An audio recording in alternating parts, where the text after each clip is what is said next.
Hi hello namaste అండి. Welcome to my channel హెచ్ఎండ్ blogs. ఈ రోజు నేను చేయబోయేదైతే వెర్మిసిల్లితో వెజిటేబుల్ పలావ్ చేయబోతున్నానండి. దానికి కావాల్సింది 1/2 kg వెర్మిసిల్లి, మిక్స్డ్ వెజిటేబుల్స్ అండి, మీ ఇష్టం ఏమైనా తీసుకోవచ్చు.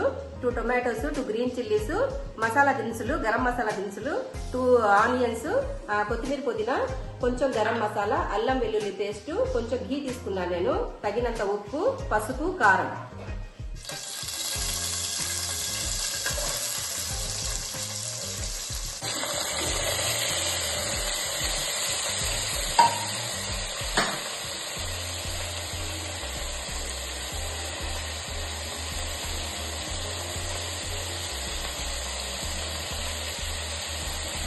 తగినంత ఉప్పు యాడ్ చేసుకోండి.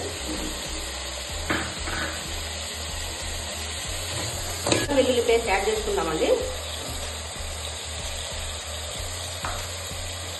కొంచెం కారం, కొంచెం పసుపు, గరం మసాలా,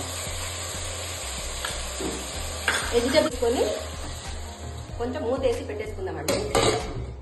గిన్నెలో అండి కొంచెం నీళ్లు ఎసరు పోసుకొని కొంచెం సేమ్యాలు ఉడకడానికి కొంచెం నీళ్లు తీసుకోవాలండి. దాంట్లో కొంచెం నెయ్యి వేసి, కొంచెం నెయ్యి యాడ్ చేశాను దాంట్లో నేను.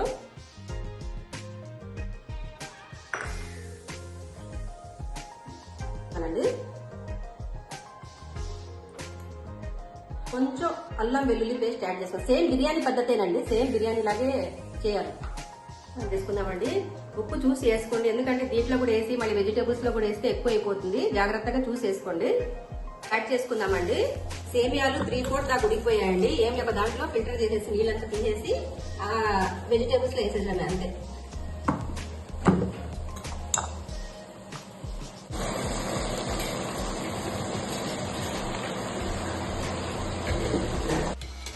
సేమియాలు వెజిటేబుల్స్ వేసేసామండి. కొంచెం పైన కింద అనుకొని ఎమ్మి అయినా వెజిటేబుల్ పలావ్ తయారైపోయిందండి. చూడండి ఎంత పొడి పొడిగా ఉందో. మనం ఎప్పుడు చూసినా సేమియా 3/4 ఉడికినాకనే వెజిటేబుల్స్ వేయాలండి. ఒకసారి ట్రై చేయండి, తప్పకుండా మీకు నచ్చుతుంది. Like, share and subscribe to my channel.